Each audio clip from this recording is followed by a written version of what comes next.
देश में कोरोना के मरीजों की संख्या 4000 के आसपास पहुंच चुकी है। 3 दिन में 27 लोगों की मौत हो चुकी है और एक्सपर्ट की माने तो अभी गंभीर मरीजों को सबसे ज्यादा खतरा है।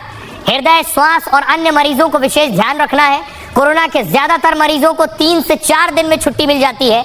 मरीजों में भी खांसी, जुकाम, बुखार और फ्लू के लक्षण दिख रहे हैं। डॉक्टरों ने लोगों को सलाह दी है कि आखिर लगातार खांसी, गला खराब होना, थकान और सिर दर्द, भूख में कमी, आंत संबंधी समस्याएं, मतली या चक्कर आने पर डॉक्टर को जरूर दिखाएं और RT-PCR टेस्ट भी जरूर कराएं। कई राज्यों में सरकारों ने कोविड को लेकर दिशा निर्देश दिए हुए हैं और नियमित रूप से हाथ धोने, हैंड सैनिटाइजर का उपयोग करने के लिए डॉक्टर्स कह रहे हैं। भीड़ भाड़ वाले इलाकों में न जाने की भी सलाह दी गई है। कोरोना को लेकर केंद्र सरकार भी अलर्ट पर है। स्वास्थ्य विभाग और आयुष मंत्रालय पूरी नजर रखे हुए हैं। किसी भी स्थिति से निपटने के लिए तैयारियां जारी हैं। आइए आपको सुनवाता हूं, सुनिए जरा डॉक्टर स्वाति क्या कह रहे हैं।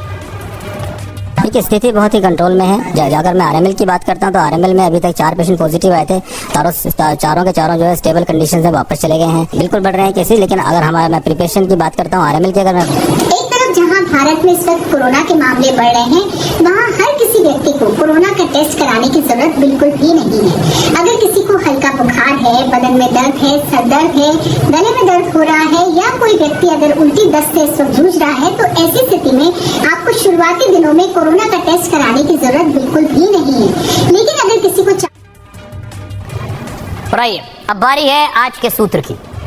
आप कभी समंदर पार नहीं कर सकते जब तक किनारे से नजर हटाने की हिम्मत नहीं करेंगे। मतलब बड़ी चुनौती के बिना कामयाबी नहीं मिल सकती है। जिंदगी और कामयाबी का यह सूत्र दिया था अमेरिका की खोज करने वाले कोलंबस ने। क्रिस्टोफर कोलंबस का जन्म 1451 में इटली में हुआ। वो गरीब परिवार से थे और बहुत ज्यादा पढ़ाई भी नहीं की। पिता चाहते थे कि कोलंबस पुश्तैनी पेशे बुनकर का काम करे, लेकिन कोलंबस पढ़ना और दुनिया घूमना चाहते थे। वो किताब की दुकान पर एक क्लर्क की नौकरी करने लगे।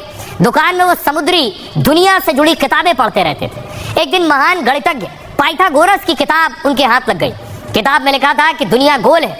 कोलंबस ने सोचा दुनिया गोल है तो पश्चिम से चलकर पूरब पहुंच जाएंगे। भारत का बहुत नाम सुना था तो वो समुद्री रास्ते से भारत खोजना चाहते थे। शुरू में लोगों ने उनका मजाक उड़ाया और पागल तक कहा। 17 साल की जीतोड़ मेहनत के बाद उन्हें मिशन के लिए पैसे और जहाज मिले, लेकिन समंदर में खतरनाक अभियान पर उनके साथ कोई जाने को तैयार नहीं था। तब कोलंबस ने 88 कैदियों को यह कहकर मनाया कि साथ चलोगे तो रिहाई मिल जाएगी।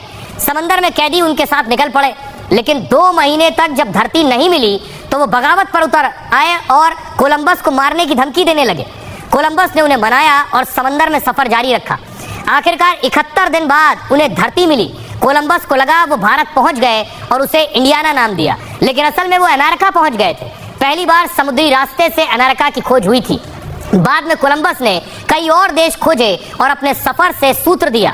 गलतियां और नाकामी बड़ी खोज के दरवाजे हैं। इनसे गुजरे बिना आपको कामयाबी नहीं मिल सकती।